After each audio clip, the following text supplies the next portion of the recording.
on, ladies and gentlemen, and welcome to Crossplay Episode 1. It is Saturday, October 19th, 2019, and we are super excited to be here. Yeah. I wish I had like a noise blower, like. Right.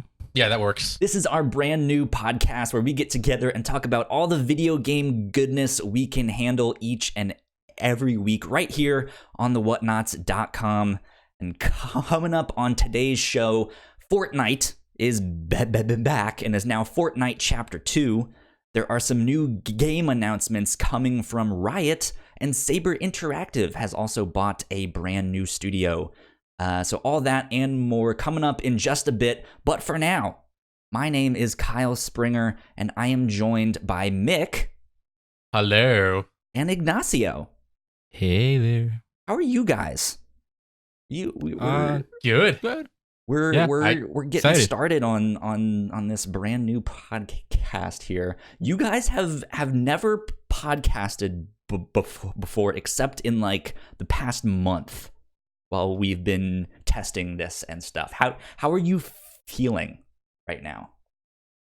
Well, for me, it's my first like podcast, not the test, and I'm a bit excited, nervous. Sure. Well, yeah, let's see what we can do. Nerves is always a good thing. Mick, what about you? Yeah, about the same. I mean, I did a one-off podcast. It was Best Friends Talk Funny, done by Kyle Stevenson, who's a New York best friend, and that is nothing like this. So I'm really excited to be a part of a continuously running show. Sweet. And there's some nerves, but I think after doing all the tests and doing some other ones like with him and one time with Mr. Gazman, those initial nerves have kind of worn off a little bit, but now it's just excitement. Sounds good. Sounds good. I've been podcasting for the past 4 years, and I'm still nervous. So there is nerves all around. But real fast off the top, I did not write this down in our show notes. Mick, what is your favorite video game of all time? So my favorite game is, when you walk away, you don't hear me say, "Please, oh baby, don't go." Yeah, it's that one. Kingdom Hearts. Love me some Kingdom Hearts. Yeah. There you go. Ignacio, what It's my sanctuary. Okay, so some of you might know that I'm a very big Dragon Ball fan, so it wouldn't be a surprise to say my favorite video game of all time is Dragon Ball Z Budokai Tenkaichi 3, specifically the Wii version. Interesting. That's my Not favorite Budokai game. 3? No, Tenkaichi 3. Tenkaichi is much better than Budokai, in my opinion. I know I had some of the Budokai games, and I think I had one of the Tenkaichi games, but that was on PlayStation 2. Yeah. I don't remember exactly which one was which. Yeah, I just remember playing Budokai 3, unlocking like all the characters, like including the GT ones, who were really hidden away. Yeah. But I only got to touch the other ones. Well, yeah, Mick, but that's my favorite game. Oh, okay. Sorry. No, go ahead. No, I was going to say that's my favorite game, but for me to say what's the game I consider the best game of all time, I would say The Last of Us. The Last of Us. Interesting. Well, Mick, I have to second you. Kingdom Hearts 1 is my favorite game of all time. It is mainly for nostalgia reasons, but still, I love it to death. But so let's 1 move over on 2? from that. I think in the next coming weeks, I'm gonna be asking you guys just off the top here some like get to know you stuff, so it's not all packed in just one thing, right? Kingdom Hearts is my favorite series, but Kingdom Hearts 2 is my all-time favorite game. Okay. And it's actually the one that got me into my love of Disney as I'm eating Disney gummies and playing on my Disney-themed Switch. I love Disney. Sounds good. Wow. You were just at Disneyland. I was. This week. You went to the Star Wars experience? I went to Galaxy's Edge with a friends, ate at the cantina. We went to a Halloween event where like the very few times out of the year they bring out the Kingdom Hearts costumes for Donald and Goofy. Oh. And I got a photo shoot with Kingsguard Goofy, and it made my whole week. And you know what still didn't happen? Donald didn't heal you. He actually left just before I got to the front of the line. Sounds about right. Yeah, that sounds so cool. Let's get into what we've been playing this week, and then shortly after that, we will do some housekeeping and then get into the news. All right. Ignacio, Yeah. what have you been up to? Okay, so I've been playing a couple of games. I finally finished Link's Awakening. That's Same here. have like a week ago. Nice. I have to say, well, first of all, the game is great, very entertaining. I loved I loved it all the way through. And I have to say, I don't get why people complain about some of the later dungeons. I never had any problems. There was, I think it was the sixth one that I had issues with. The sixth one in the very last boss rush dungeon, I had some problems with, but that's really about it. Yeah, there's some that has the like, oh, you need to fall down this specific hole into, a certain room, and then you can do that stuff. Mm-hmm. And it's just there's not much. I think that would be like Dungeon 7, and yeah, to be honest, I kind of fell by accident to most parts in that dungeon, so that's why it wasn't hard for me, I guess. Mm-hmm. Okay. But yeah, overall, it's a great game. I highly recommend it. Especially if you like that type of games, puzzles, adventures. Good stuff. Would you want them to continue using that style or some other Zelda? Okay, so the other only Zelda games I've played to completion at least have been this one and Breath of the Wild. So I wouldn't be able to say. I don't know. I want the Oracle's games. For me, anything would work. I think they should take that style and make a new one. A brand new Zelda? Yeah, just like, hey, here's our next installment of the 2D Zelda. Yeah, well, the company that developed this port has also done other Zelda games, other Zelda ports. Well, so they did the 3D ones for a while, right? Yeah, they did Ocarina 3D and Majora's 3D. The 3DS ones. Okay. Yeah. So it would be interesting to see them have their own original Zelda game. Sure. Since they have worked with that whole franchise already. I could see them doing making a combination of seasons and ages as the last step before they make their own game. Because I feel like that game's kind of been lost to time a little bit. No pun intended. Have you played either of those games? I played Seasons, and played along with my friend who played Ages, but we didn't get too far because I was probably 4 or 5 at the time. But would it work combining both of them? Because I don't know what the differences are. Well, it could be 2 in 1 cartridge with that secret third act being an unlockable thing instead of you need the code to beat both and then going to that part. Yeah. I could see them doing both of them, selling them separately, kind of like Pokemon. Have 2 versions. Yeah, it's a very Nintendo thing to do. Yeah. So other than that, speaking of Zelda, I continued Ocarina of Time 3D. I had already started it a while ago, but I had stopped. But since finishing Link's Awakening, I had I wanted to keep playing more Zelda games. Since, like I said, I had only beaten Breath of the Wild. And right now, I'm also enjoying Ocarina of Time. But so far, I cannot see why people think this is one of the greatest games of all time. Maybe it's a right place, right time. But so far, it's a good game, but not that great. Yeah, I think for me, it was also one of those like right place, right time type of things. I never actually beat the game myself. I think I got up to I don't remember exactly where. I got like right towards the end, and then I went to a friend's house and I watched him beat the game. And I was like, that's good enough for me. I've seen it all. I got to the Spirits Dungeon when I played on the 3DS, which is my first time playing it. And there was just one part that kept on annoying me. So I had a great time up until that point. But then after that, I just had to put it down and walk away. Yeah. Which is a shame, but I'd like to get back to it eventually and see how it all ends for myself. Yeah. And not just through cutscenes. That's the first watching people online. 3D Zelda, right? Yes, I believe it's Yeah. I think that might be part of it too, right? Like the same way that people were so wowed by Super Mario 64.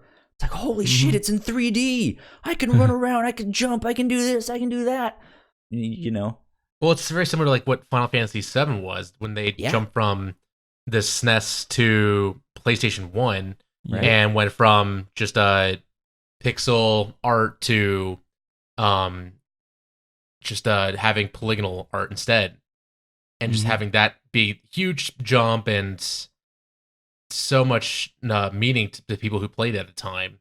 Because it was brand new, unique, very shiny coat of paint, the way you'd never seen it before, especially with combat.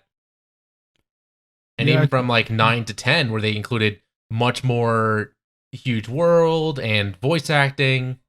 Like those big jumps really mean a lot to the fans playing those games. What else have you been up to, Ignacio? Other game I tried, I didn't play much, was LA Noire VR cases. I don't know, has any of you played either regular LA Noire or the VR one? I have not, and I also did not know you had some VR thing. Yeah, I have the PSVR. Oh, okay. I played VR back when it released on the PlayStation 3. VR or LA Noire? LA Noire. But I've seen a lot of the videos of people messing around in VR cases, and it looks so funny. Yeah. With what you can do with the physics. Okay, so from what I played, VR cases is basically LA Noire. Maybe it's complete, I don't know, but of what I played, it is missing some bits, some parts. Let me see. The controls weren't that good. Like, there are parts in the game where you have to get into cover and shoot other people, and that didn't control very well. Walking, I think, it's not that great either. The only thing I did enjoy of the gameplay was they sometimes give you the opportunity to punch people, and that felt really good. And otherwise, it's basically the LA Noire games, except for some parts here and there. Interesting. Yeah. And lastly, I played a bit of Fortnite Chapter 2. Didn't play much. A match or two. I don't know, Mick, I know you've been playing I jumped into it head first, and I think it finally clicked for me. I played it. I never really played it on PC. I played it when it first came out on the Switch, back when it came out during E3. I think it was last year, and 2018. Actually, maybe 2018. Okay, was it 2018 or 2019? Okay, no, the Switch was last year. Okay. But yeah, I played a little bit then. It was fun, but now with Chapter 2, it was a nice reset, and I am loving it so far. I'm already level 12 on the Battle Pass and finished the first 2 missions. Look at you go. So, I mean, with the traveling and just unpacking, it's been a great game just to pick up and play a match or two. Just try and do the best I can, and it's just been so much fun. I get why people complain about the building, but I feel like they've added so much more variety with this version, this Chapter 2, that the building doesn't nearly have as much of an impact as it did before. It's still there, it's still main feature, but there's so many other ways you can get kills, find weapons, and survive, that it feels like a fresh new game, kind of. It feels like a really good sequel. How would you guys say the onboarding is? Like, I played maybe an hour of Fortnite when it came out in like, or not when it came out, but I think like right around season 2 or season 3 is when I played it, and it just didn't really click for me. I'm not much of a battle royale person, but if I wanted to hop back in and try it, or if someone new who's never played the game, is there some kind of tutorialization, or like, hey, do this thing first to experience it, or? Well, kinda. What they have done with Chapter 2 is that everyone who starts Chapter 2 will first play with bots, against bots, not real people. Okay. So that's kind of like the tutorialization of the game. So you have like more chances of exploring or trying to figure out crafting or upgrading your weapons or getting a feel for the map. But other than that, yeah, it's not that much of a tutorial. And it's pretty cool the way it starts you too, because there's no menu screen when you first boot it up. It shows that cutscene of the world being blown up, sucked into a black hole, and then it just pops back in, and you're on the battle bus. It plays that first trailer, then you're on the battle bus going into the map, and you just hop off as a generic character, and that's how it starts the first match. That's sweet. So it really just throws you right in there, just so you can get your feet wet. Mm-hmm. Okay. Yeah. Sounds good to me. Mick, you have also been playing Link's Awakening, I see. Yeah, I beat it. I think it was last week. It was a fun time. I'm glad I played it, but I don't think I'm going to go any further than just beating it. I'm not going to try and 100% it. Yeah. I'm not going to try and do all the puzzle dungeons. I made it the extra red and blue dungeon, the color dungeon, but that's about it. See, I never found those ones, but I got the 40 shells so I could get the stronger sword. Okay. Yeah, That was about it. I found the color dungeon very early on, and I got the red tunic, which increases your damage. Yeah. Nice. So it kind of had that similar impact where everything was a little bit easier. Like everything just died a little bit easier than normal. Okay. Yeah, like instead of 2 hits, it's 1 hit. Yeah. Sounds good. But besides that, I've been playing a lot of stuff on my Switch and also hopping back into an old game that I've been playing ever since middle school. Like I've been trying out Ni no Kuni 1, which came out on the Switch. How is that? Because I've wanted to play that for a long time, but I missed the boat. So what is Ni no Kuni? For those who don't know. It is a game made by Bandai Namco, I think, but it's also designed by Studio Ghibli. It's those ones who've done Howl's Moving Castle, Princess Mononoke, those kinds of movies. So it has that art style, it's that similar story, and you're just a little kid who is the pure one, not like Tim Geddes, but he's just like the pure of heart who's supposed to save these two worlds that are tied together by souls. It plays with soulmates, and then one day your mother dies saving you, but you find out that she's still alive in this other world, and so you just go headfirst into this adventure trying to save your mother. But you learn that there's these spirits that come along in your party, which you normally fight with. You gain party members, and I got into a point 6 to 7 hours in, and it added a Pokemon mechanic. Weird. Where yeah, I've heard that one. Yeah, and now it's getting really complex with the combat because you have 3 spirits in your party, but each party member, so there's like the main parties, which is your guy. I just got a girl who joined my party, and you each have 3 spirits, and you can control one person, and the other person just does whatever they want. But you can tell them, heal me, focus on this target, go all out, don't use any abilities. You can specify like that. You can run around, pick up orbs, and then like the Pokemon mechanic, it showed me that you can evolve them slowly over time by leveling them up, giving them stat boosts, and changing their armor out, changing their abilities out, and then you get special items that can evolve them to be a little more powerful. But from what I've read and heard, like the tutorial is like 60 hours long, so I'm nowhere near the end of the tutorial, but it doesn't feel like a tutorial. They teach you a lot of stuff and complex mechanics, but it's been going pretty fluidly that it's not overloading you. Okay. But I think it's perfect on the Switch, to be honest. It's on my list of ones that like one I will go back to that game. Yeah, same for me. I don't think I'm gonna put this one down. Hopefully not. Word on the street is that in Ni no Kuni 2, Higgledies are lit. So Higgledies. What's a all right?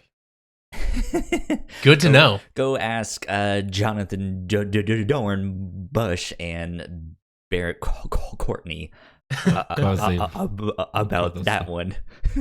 Okay. But yeah, other than Ninokuni, I've been playing a lot of World of Warcraft. Getting back into that. So the new version? What's it called? Yeah, the retail version. I'm not playing classic. I'm playing the live version. Oh, okay. So they announced that the new patch, it's gonna deal with something called an old god, which I love the lore of World of Warcraft and the Warcraft universe. I think it's so complex and diverse that the game is basically a story to me. Mm-hmm. That's why I can't really stop playing it, because I just want to keep knowing what happens next in the story. I even have characters on Alliance and the Horde, and this new patch is going to deal with something that's been going on since basically the beginning of the Warcraft universe. And to give you guys some context about what's going to happen, there's these things called old gods. They were around nearly since the beginning of time.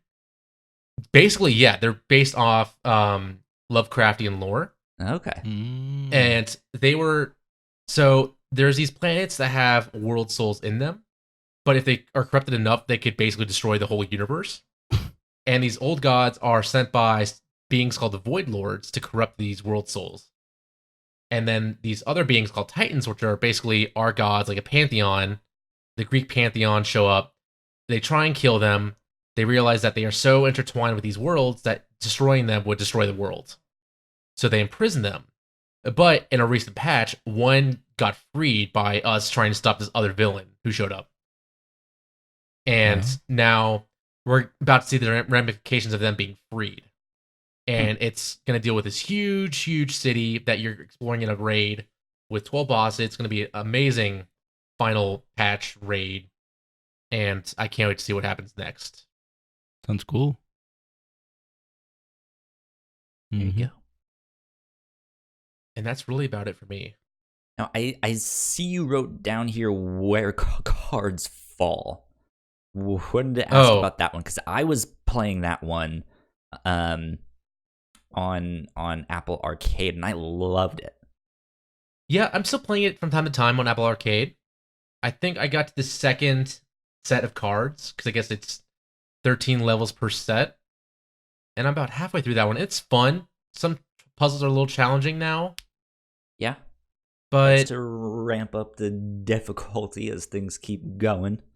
Yeah. And it's still a game that I'll pick up, maybe do a puzzle or two here and there, and then put back down. Yeah. But it's definitely not nearly as invested as some other Apple Arcade games that I was in. Okay. Sounds good. Well, speaking of Apple Arcade, I beat Sayonara Wild Hearts. What did you think about it on the phone? I actually did not play it on the phone. I played it on my Mac. Okay. Yeah, I waited until the update for Catalina came in, because then it was like, hey, now you can do Apple Arcade stuff on your Mac, and you can hook up a PS4 controller and stuff like that. So that I was saving Sayonara Wild Hearts for that, so I could do it on a bigger screen with headphones and a controller and stuff like that. And I loved it. I thought it was fantastic. I thought it had a lot of great energy. The mechanics were pretty simple. I liked him for the most part. I think my only complaint is that now that I've beaten it, I don't really feel like I have a good enough reason to go back to it. And because of that, it makes me look at some of the mechanics like, oh, that was only really in that one level. I wish there was more of it. And like, it's kind of like this interactive pop album, I think is how they're describing it. And I like that setup, but I'm wondering how something like DLC might work, or if that's in the pipeline, because I would like more of this content so I can go back in and be like, oh, there was that one with the snapping that I want to do more of that, but it was only in that one thing. And it's just like, you have some great mechanics, and it's just on that one course. So in that sense, it's like a good arcadey type of game that you can beat in like 2 hours ish, if that, right? Yeah, I've seen it's very short. But I liked it a lot. The sound track is fantastic, and I did not know until the end credits that it is narrated by Queen Latifah. Yeah, I've heard it too. So I was like, oh, I didn't know that. That's what she's been up to these days. So there you go. I definitely recommend that, and the sound track, which I know you guys can go get on like Spotify and stuff like that. So how does it control with a controller? Does it feel right? Yeah, it feels fantastic. I mean, it's pretty, like the mechanics are pretty simple. It's basically moving forward at all times. Yeah, kind of like an endless runner. Kind of, yeah. And then you move from side to side. So that's basically it. And then I think there's like 1 or 2 times where you have to like hit the X button to do certain things. But that's basically it. So I use the D-pad, and yeah, like it worked fine. I had no complaints at all. Yeah, I asked because I did try it for a bit on the iPhone, and doesn't control very well. Oh yeah. No, I think that ruined my experience for the game playing it on the iPhone. Yeah. It did not feel one-to-one movement. I think now you can hook up the controllers to your iPhones you can. as well. You can. But it's still something I would be like, hey, go play it on a TV or a big computer screen. And pump the volume. Yeah. Yeah. The soundtrack's awesome. It's some good tunes. I love the soundtrack. I actually got the record for it from I Am 8-Bit, and I can't wait to listen to it. I'm jealous. It looks so good. Do you have a record player? No, but I'm gonna get one soon. You bought it. I don't even have a record player. Hey, I did the same thing for Cuphead. You have the one for Cuphead too? Yeah, I can't. So I'm getting the record player just to listen to those albums. Yeah, so you haven't listened to that either. No. Listen, I don't have a problem, guys. No, honestly, I can relate though. So bit of a side note, I don't have a driver's license. And at one point in my life, I bought myself a car. Why? As motivation to get my driver's license, and it sat there. Okay, but a record player is much cheaper than a car. Yeah. Yeah, I bought this old muscle car. It was like $3,000. It was like I was like, oh, it's gonna be great. I'm gonna get all the little ladies in that car, and then it just sat there and it didn't do a thing and all of that stuff. So do you still have it? No, I don't. Long story short, I ended up having to junk it, which was a horrible time in my life, and I cried many tears. But let's see, back to the games. I also jumped back into Persona 5. Yes. I've been slowly making my way through that one. I'm on the 3rd palace right now, the bank one. Okay. And yeah, that's still a tutorial? Sure, yeah. The whole game is one big tutorial. Right. I got all the way to the boss fight, and I fought him once and died, and I haven't gone back in yet. I was just like, I'm gonna see what I need to do with this one. That boss is a little tough.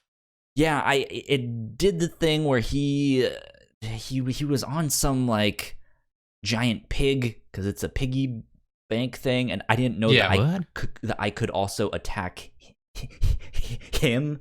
Like I was only attacking the piggy bank, and then he's heading there on top of it, and I didn't know you could attack him with that one. Yeah, and I read that after I died, so I was like, all right, next time. Ignacio, do you know what Persona is? Have you ever played a Persona game? First of all, no, I haven't. I kind of know something about Persona. I know that Joker is part of Persona 5. Yes. I know Yes. that's a cat, that's a man. And I also know that you can have side jobs like delivering mail and stuff like that. Other than that, but to give you nothing. more context about what we're talking about, the part of the game that is combat focused are these palaces where these really evil or dark people basically spawn a world inside their heart, and you're going in to stop that and change their mind about what they're doing in life. And this Okay. one guy is a greedy gang lord who only cares about money, and he basically creates a world inside his heart that's a big bank. And the place where he keeps all his money in his heart is a huge, huge piggy bank. And he uses that to fight. Okay. It's weird as hell. You just have to play to really understand it. But it's so much I fun. have 100 hours. 100 hours won't even cover it, I'm Yeah. sure. I won't even I finish the platinumed that tutorial. game and it took so long, but it was jeez. worth it. I think right now I'm like 50 hours in, 55-ish, something And like that. to me, you're at like one of the worst palaces, but it gets better and better. Yeah, it's I think for me, I don't feel like the story has grabbed me yet, Mhm. but I Yeah. like it enough to keep playing, and I think it has a fairly good system in the sense that there are these big dungeons that you can explore, and you can kind of do that dungeon and the like time period it gives you to explore it in a weekend ish. Mhm. Like that's what you need. So I was just like, yeah, every now and then I'm like, I'm just gonna spend the weekend playing Persona 5 and I'll do one of the dungeons and stuff there. So that's been fun. Let's see. I also jumped back into The Last of Us since that came out on PS Plus. I grabbed that, and the girl that I like has been watching me play that. I'm like, this game is so amazing. And she's like, well, you should show me. And I was like, sure, let's do it. And that's what we've been doing from time to time. I think right now we are, let's see, we just got the car from the guy. I forget his name. I think his name was Ed. I don't remember. But we just got the car and we left, and we got in the trap. There was like, hey, you guys should go this way and help us because blah blah blah blah blah. Yeah, so that's kind of where we're at right now, and we just got inside their territory. Yeah, I'm enjoying that game. It does not play as well as I remember it. There's Really? still some clunky parts. But it's not bad. It's kind of one of those things of it's an action like an adventure type of game. They all have like their own mechanics, right? Like you have to get used to the way Spider-Man PS4 controls compared to God of War or Gears of War and stuff like that, right? So is this the first time you'll finish? Have you finished the game before? Yes. Yeah, I have. I played it on PS3 when it originally came out, and I loved it. It is one of my favorites of all time. Yeah, like I said, it's one of the greatest games of all time. Hell yeah! So I'm enjoying the replay of that. And then last night I bought myself a whole bunch of games because I saw there was a Ubisoft sale on PlayStation 4. So I finally bought Assassin's Creed Odyssey.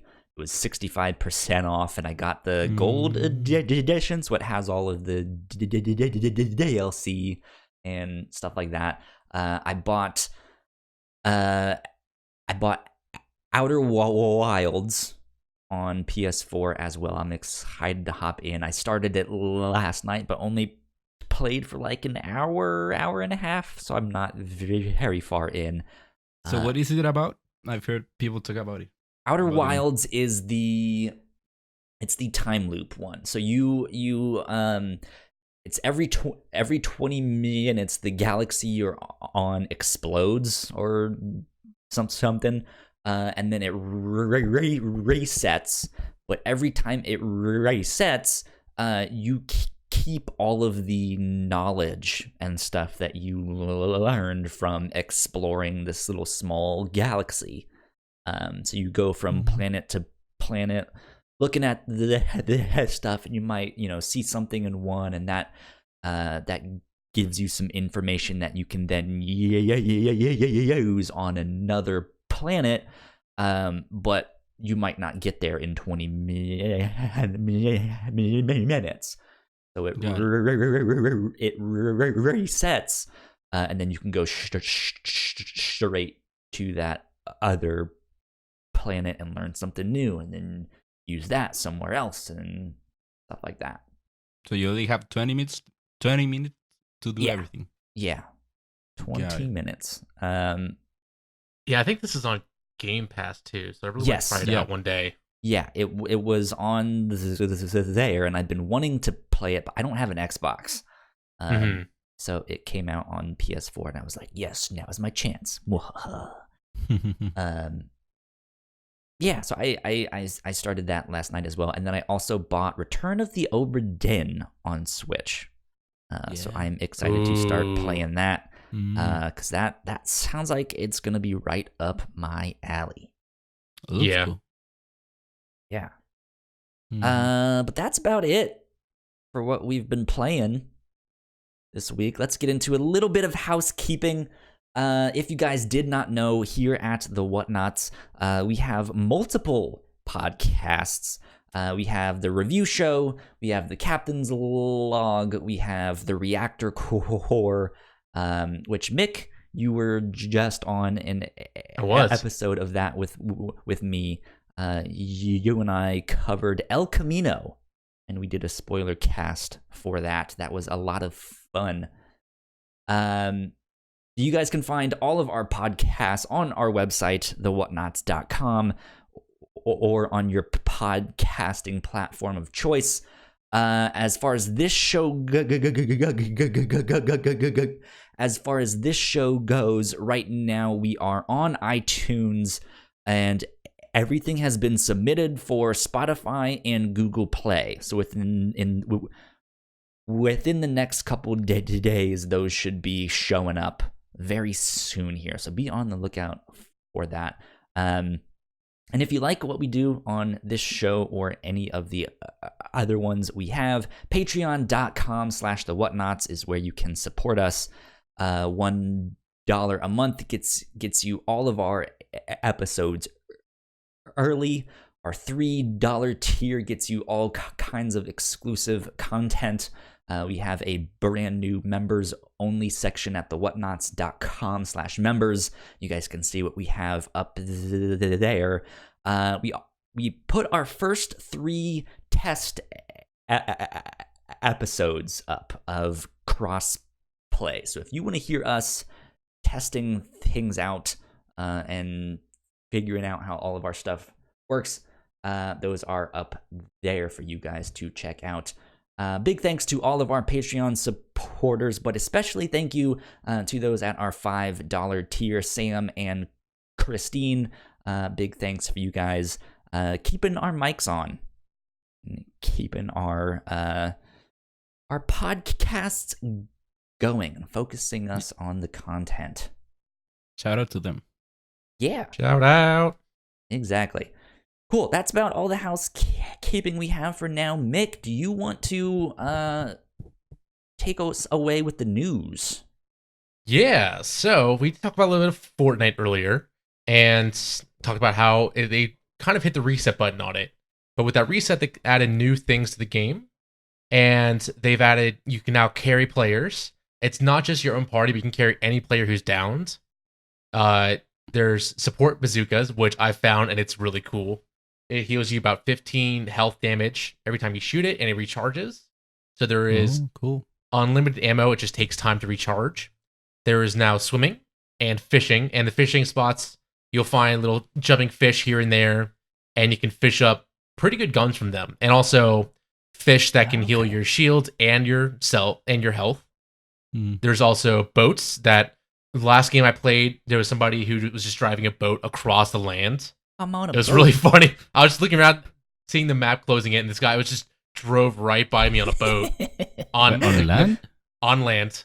That's and ridiculous. There's also been some UI updates. And I've heard some really funny things about some of these new abilities, like especially the carrying players part, because you can just carry them wherever. And yeah, like it's not just your party members too. If you can just pick up someone random, can they do stuff while they are being carried? Like, can they heal themselves? Can they shoot? Like, what's the deal? Or can you just pick someone up and be like, ha, now you can't do a thing, bitch? I don't know if they can shoot, but because it's basically you're in a down state, and normally you're just crawling around, either somebody's about to kill you, or you're waiting for a teammate to come pick you up. So it's like that, but now you can carry a teammate to safety so you can heal them faster and get them out of harm's way, or you can carry an enemy away from their teammates and you can throw them off a cliff if you want to. Or have somebody build a structure and you can just carry them on top of the structure that they just bleed to death up there. That's so funny. Yeah. But then, so then there's this new bazooka that shoots bandages. There's not... Fortnite doesn't really do classes. No. No. So it's all just about the weapons you find, and this weapon is also special because it takes up 2 inventory slots. Okay. Wow. So it takes up a little bit more space, but you also have a gun that can always heal you. Okay, so you can heal yourself. I found out that you can, yeah. You just aim it at the ground and just right at your feet and it'll heal you. Interesting. So I've been playing a lot of solos, and this has been really fun to find, especially when I'm like at half health and bandages don't work and I don't have the med kit. So I run across a bandage bazooka and I just start shooting it at the ground on my feet. And then just carry it around, maybe switch it out here occasionally for another weapon that I find on the ground, and then just like stay near it just in case. This seems like it would lengthen matches. It's very rare to find.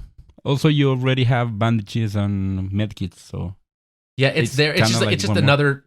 It's a one more thing, and also again, it takes up 2 inventory slots, so it's not that encouraging to keep. Because instead of being able to carry bandages or med kit or even some glug that can heal your shields, you only have this, and it's also less weapons you can carry too. Yeah. So it has a good give and take. Okay. Sounds good. Yeah. Now, I also am completely baffled by the fishing. Like, it's a really funny mechanic. I know why this is in there. It's so weird to me. Yeah. I don't know. It's like you'll just find a random fishing rod. You'll find them in chests. Yeah, you have to find the fishing rods. Yeah, you find it's not a part of your normal kit. You just find a fishing rod, takes up an inventory spot. But then you can fish normal waters, or you can find special splashing fish areas.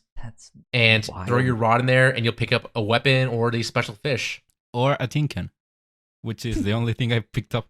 I have not gotten a tin can yet.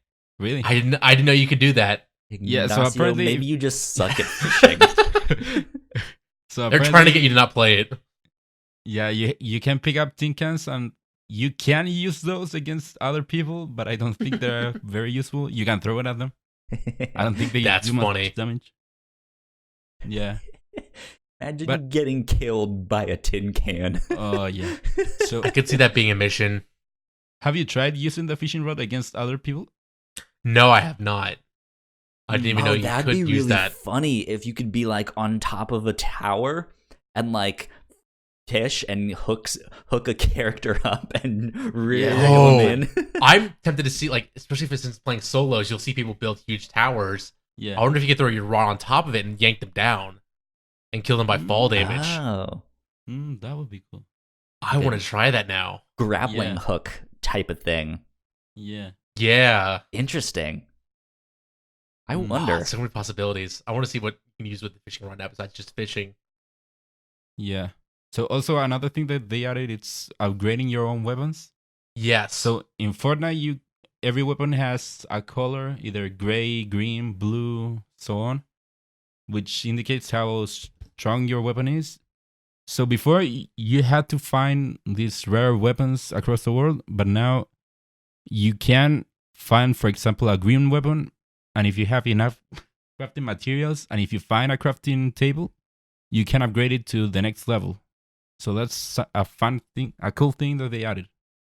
But it just takes a lot of resources to upgrade anything. Like, I think from green to blue, it's 150 resources of each thing. Yeah, from blue to purple was 250 of each, I think. Which is basically most of a game's worth of resources you're collecting. I don't think so, because both times I Really? either had close of what I needed, or it took me not that long to get the resources. Especially if you're someone who doesn't craft, this is like a new incentive to break down other stuff. Yeah. Materials. And that's kind of what I meant earlier when I said they are changing it where they're not having as much of an emphasis on building. Mm-hmm. And I've finished matches where I've had 600 plus wood, but very little other things. Because I've mostly just been farming trees or fences, running around. So seeing that there's a good way to spend it now is really cool. Yeah. As long as you find a workbench. Yeah, as long as you find one. Good stuff. Mm-hmm. Yep. I think I might hop in this next week and give it a shot. It out and see. Yeah, give it a try. And let me know if you want to play sometime, because I'm always happy to squad up. Yeah, sure. Yeah. Next thing is U.S. tech company Analog announced the Analog Pockets. And this is going to be a Game Boy-like device. There's going to be no emulation, but it's going to support Game Boy, Game Boy Color, Game Boy Advance, and other cartridges like the Sega Game Gear, SNK Neo Geo, and the Atari Lynx. It's going to have an HD display, LCD screen, and it's also going to be backlit, thank God. Rechargeable by USB-C, and mappable buttons. So this is just going to be a modern take on those new devices you see here and there. That are the like, retro and whatever. Right? Yeah, like a I retro think it's gift. The same company. That's the retro and consoles. Okay. Just this one runs a little bit more than the others. Like, it's $200, I think. And it doesn't come with any games. And they're saying it's no emulation, but I swear this is like a... no emulation. I know. Yeah. No, yeah. Like, the thing that legalese for it. About it is like it's not just like, hey, we built something to make it kind of work. Like, it runs these things natively. So if you still have your Game Boy cartridges or Game Boy Advance, you can stick them in there and they work. Yeah, as long as the battery's still alive. Yeah. Don't think you need a battery to play a game. You only need a battery to. It's for saving. Yeah. So as long as the battery's alive, you're like in your old Pokemon Red and Blue. Yeah. But this is such a cool idea, and I really like to get one now, and maybe go to like an old retro game shop, and pick up some old games that I loved. Yeah. What about you guys? I still have my original Game Boy. Ooh. It's sitting on the shelf. Is it right the behind white me. one? It's yellow, the big fat yellow one. But is it a Game Boy or Game Boy Color? Game Boy. Was it the Pikachu one? I also have a Game Boy Color that is the Pokemon one, and that's the Pikachu one, and it's yellow on the front and blue on the back. Ooh. I have that one. I also have a Game Boy Advance, and I have a Game Boy Advance SP, and stuff like that. But that's like one of the proud, like, I still have my Game Boy. Hell yeah. So I like the idea of this, and I'm wondering if this takes off, if we will see some kind of thing where people will start to make new games for it. Yeah, I think it said that there's an SD slot on it. Yeah. So you could possibly, like, people can make 16-bit games. You might be able to download games from Newgrounds or some other store online game stores that have 16-bit versions, just play them on here for fun. Yeah, I think that would be amazing. Yeah, that's why I was saying wink, wink. I meant this part that they said, no, we don't let any ROMs. We don't let it play ROMs, but we also have an SD slot. Yeah, it's definitely a legalese mention because they would get sued to hell by Nintendo if they said, oh yeah, emulate any game you want on here. But yeah, they say, no, we don't accept emulations, but we also have an SD card which wouldn't work for anything else. Why do we have an SD slot? You decide. Yeah, you decide. Who knows? One thing else that I think is neat with this is it also has an onboard digital audio workstation called Nanolope. So if you like to make music, and if you're into like chip tunes and stuff like that, you can make it with this. Yeah. So I think that's fantastic. They're not only thinking about like, oh, how can we play these old games, but it's like how can we make a modern device that can play all of that stuff? You can sample stuff. You can do all sorts of ridiculously fun stuff because this thing looks sleek. It looks really neat. Yeah. Mm-hmm. It looks really good. It's so retro that I want to pick it up just for that reason. Just to have like a Game Boy game device again. Yeah, for me, on one hand I like this device because it does seem like it's doing everything right. No emulation, Game Boy Color, Game Boy Advance, all these other games. It's doing everything right.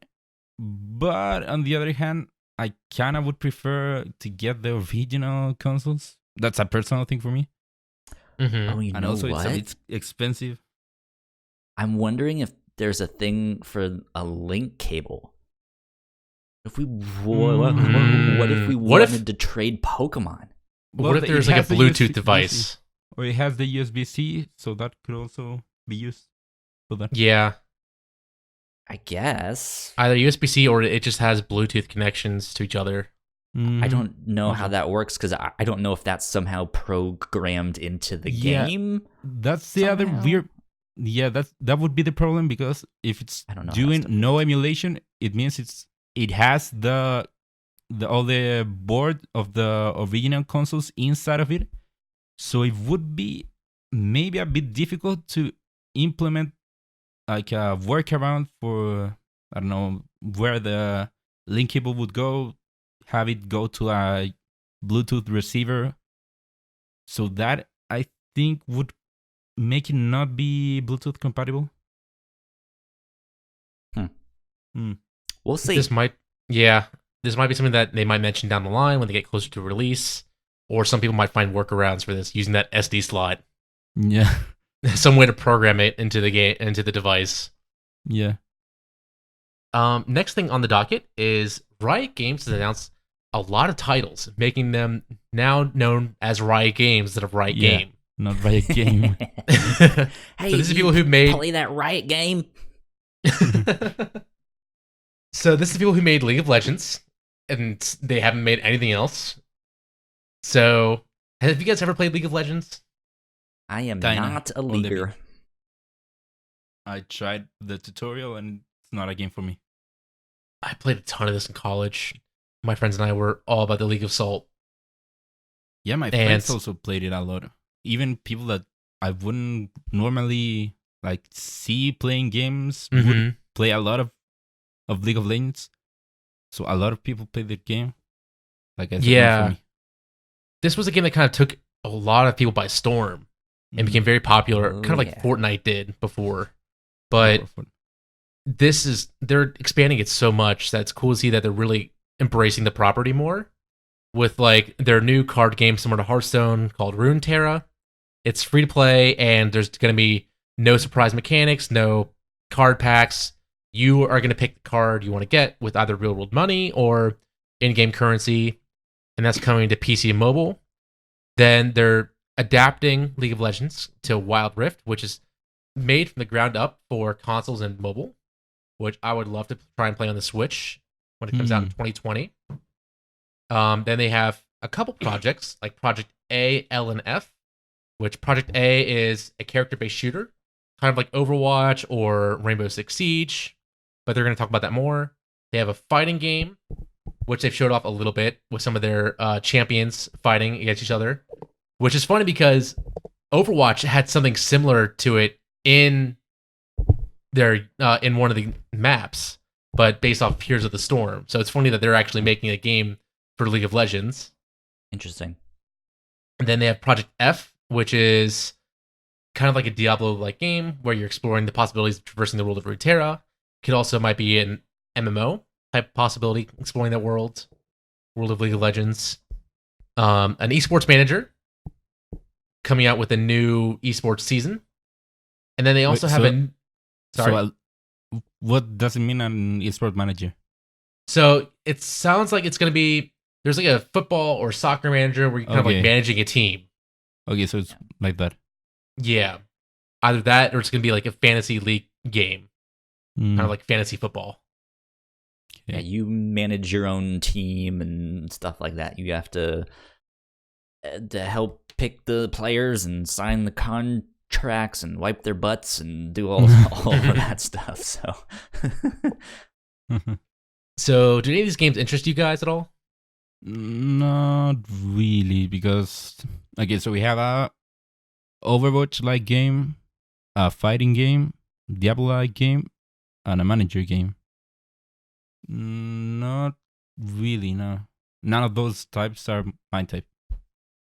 Yeah, I'm hesitant. I'm not much of an online player, but I think the Project A could be interesting, and Project L, that's the competitive shooter and the fighting game. I'm not too particular when it comes to those styles. I didn't pick up all the recent Mortal Kombat or stuff like that. I tend to skip those, but I think this is still a great move for them. It seems strange to me that they're announcing them all at the same time. Yeah, they went from 0 to 100 very quickly. Yeah, and it's funny that it's happening around the same time as all the Blizzard controversies. Yeah, so like they're trying to say, hey, we're not crummy, even though we're 100% owned by over here. Even though they are 100% owned by Tencent. Yeah, well, not 100%. But no, I think they got bought out by Tencent. Oh, they are. Yeah. Bought out. I thought they only owned a portion. No, it's a portion only. But Riot Blizzard Games and Epic are portions, but Riot is 100% owned by Tencent. Yeah. Interesting. But yeah, I'm interested in the competitive shooter. I love Siege and Overwatch, so seeing what they will do with this type of game. But it sounds like it's going to be near future Earth, but not in Runeterra. So it's going to be almost like a new universe for them. So I'm intrigued to see what they're going to do with that. Sounds good. Next thing is Ikumi Nakamura, spooky, is talking about a new sequel to Okami. Finally, she tweeted out when she was at Platinum Games that Okami is going to be back. We want to make Okami a sequel, and fans are looking forward to it too. You guys want to see Kami as Okami again, right, everyone? I want to work on it too. So she did leave. She left one company recently, the company that was making Ghostwire. Bethesda. Yeah, Bethesda. Thank you. Tango Gameworks, to be more specific. Yeah. She was like a director there, and she left recently just after the announcement of Ghostwire Tokyo. After her big hit at E3. Yeah, where she was crowned as like the queen of E3 with her comments and how she acted on stage, her presence. Yeah. It was really funny just to change how everything is presented. Mm-hmm. So it would be cool to see her going to Platinum Games, making those types of games, especially in Okami. Yeah, so I don't know if this is a for sure thing yet. It seems like a tweet that's just to see what the fan interest is. Yeah. So is she working at Platinum right now? I don't know if it's. She's been going to different studios recently, going around meeting heads and talking to them. So maybe trying to pitch ideas or trying to see if she wants to join one company. Okay. And also, it's Okami a Platinum game? It is a Capcom game. Yeah. Okay. And do you guys ever play Okami? No. I did not, but that's the one you're the wolf, and it's kind of the Zelda-like thing, right? Yeah. Yes, you're a god that is in a wolf body trying to save the world. And it's cute. I've been playing it on Switch a little bit, and it's pretty fun, but I think it's probably played best on the Wii when it was first released there. Mm-hmm. That's what my friends told me. Just because it's with those motion controls, it controls a little bit better. But a new Okami game will be fun to see, especially made by Nakamura. Yeah. If it happens, because I think she also worked on the first one. So it would be neat to see her return to that title for sure. I want to confirm that just to see if she did work on that. Go for it, because I think I remember hearing stuff like that back when she was announcing that, hey, I'm leaving Tango Gameworks, and she like did. That was her first game. There you go. She designed the backgrounds for it. There you go. Yeah, so it'd be neat to see her be like, hey, now I have an idea for the sequel. Let's make this game. Yeah. Yeah. We'll have to see. Maybe a 2020, 2021 announcement. So, if you're playing Control on PC, turns out the new patch is forcing you to launch through the Epic Game Store. And a lot of Control players are mad or confused about it. But they've already rolled back this patch, saying that it was a mistake, and just to get ready, using the Epic Game Store launcher was to validate future paid expansions only, not to force people through Epic Game Store launcher. So seems like it was just a mistake, some part of the coding that just didn't match up right, and they've already weird thing.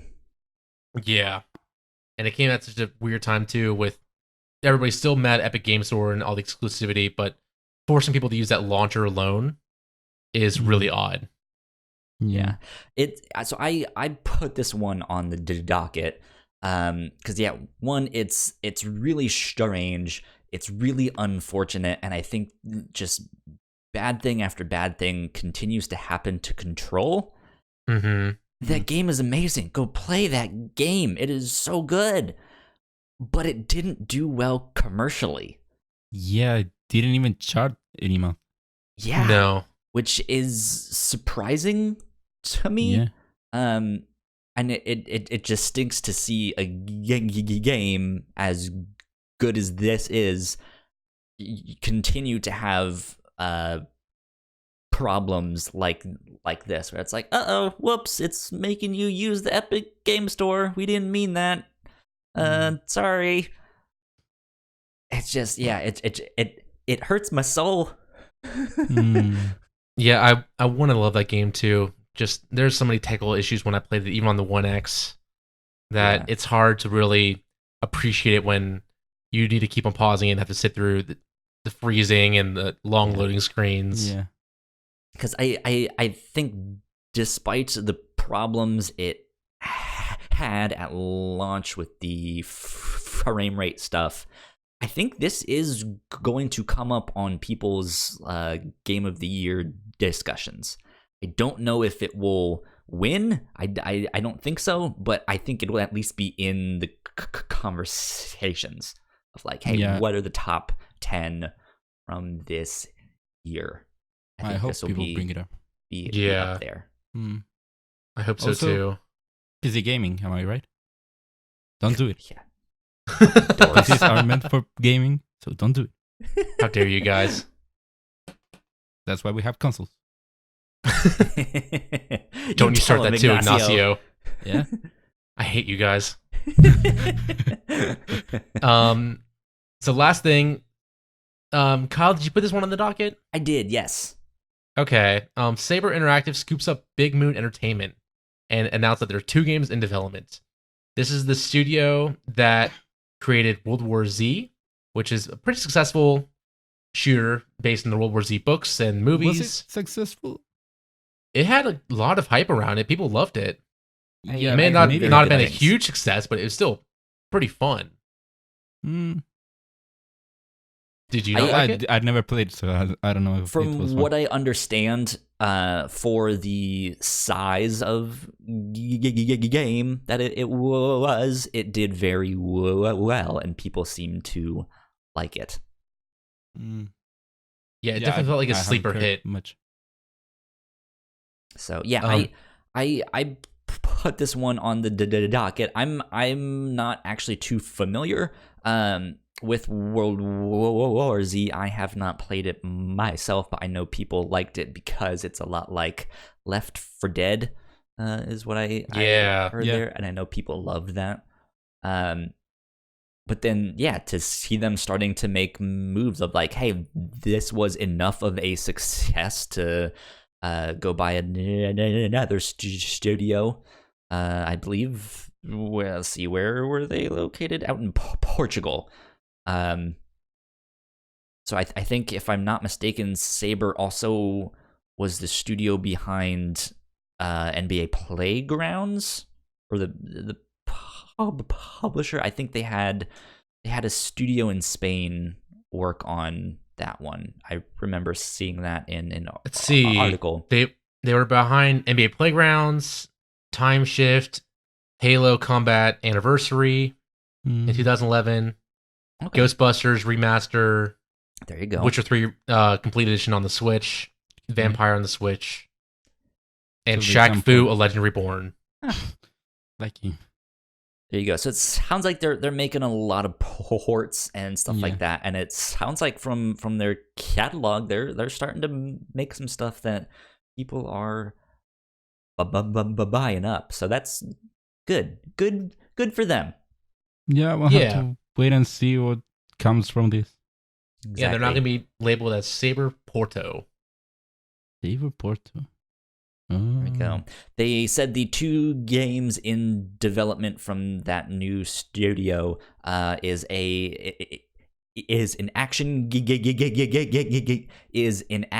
game set in space, and the other one is a vehicle-based game, which seems to be one of the specialties of Bigmoon Interactive, now Saber Porto. Well, congratulations to all those guys. Yeah. Congrats. Hopefully things work out with that. Mm-hmm. Well, that about wraps us up for the news for this week. Stuff like that. Anything else you guys think we missed? Let us know. I think one thing that we did miss was that Modern Warfare is not going to have loot boxes, but they are going to have a battle pass. Yeah. Go for it. Do you have something pulled up there with that? No, I just remember hearing about this one, and I think that's the story. Yeah, I don't mind the battle passes. I think it's better than the loot boxes because you just pay once and you know what you're going to unlock. You just have to play more to unlock the better and better stuff instead of throwing money at them and hoping you get the good stuff. Yeah. So hopefully this means that companies are starting to move away from loot boxes. Especially one by Activision. Yeah. I just hope that it's reasonably priced since you are paying for a full price game to play multiplayer. Mm-hmm. Cool. Yeah. Good stuff. Oh. So just one reminder, we are currently out on iTunes. You guys can subscribe on that one. We are still waiting on Spotify and Google Play, but be on the lookout for that. Hopefully by time this goes public, those should already be up. New episodes of this show will be out every single Tuesday, so be on the lookout for that over on our website, thewhatnauts.com. Mick, where can the people find you on the internet? I am everywhere as the nanobiologist, or, depending on the character limit, DA nanobiologist. Nanobiologist. And Ignacio, what about you? So you can find me on Twitter as Ignacio Rojas B. That would be IGNACIOROJASB. Or maybe sometimes you can catch me up on a Twitch chat as Ignacio_Rojas. There you go. Good stuff. You guys can find me at Yo Kyle Springer on Twitter and Instagram. And we are at the Whatnauts on Twitter if you guys want to get in contact with us. One more thing I am working on, but haven't figured out exactly yet. I am working on an email address that you guys can write in to us and ask us questions or contribute to the show, stuff like that. So be on the lookout for that down the road. I'm sure we will be talking about that and let you guys know what the updates are on that. And with that, I think we will get out of here. We will be back next week for episode 2. We will see you then. Bye. Adios. Bye. Thank you so much for checking out our show. We hope you enjoyed it here on YouTube. That is only episode 1, so I'm sure we have some room to improve. But let us know your thoughts down below in the comments. And in the meantime, go subscribe right up here to our channel in that corner right there. Go watch one of our other podcasts down below, because besides this show, we have many more for you guys to check out, including the review show, which might be the one that's down there. Who knows? You never know. It does its own thing, has a mind of its own. So we will see you next time.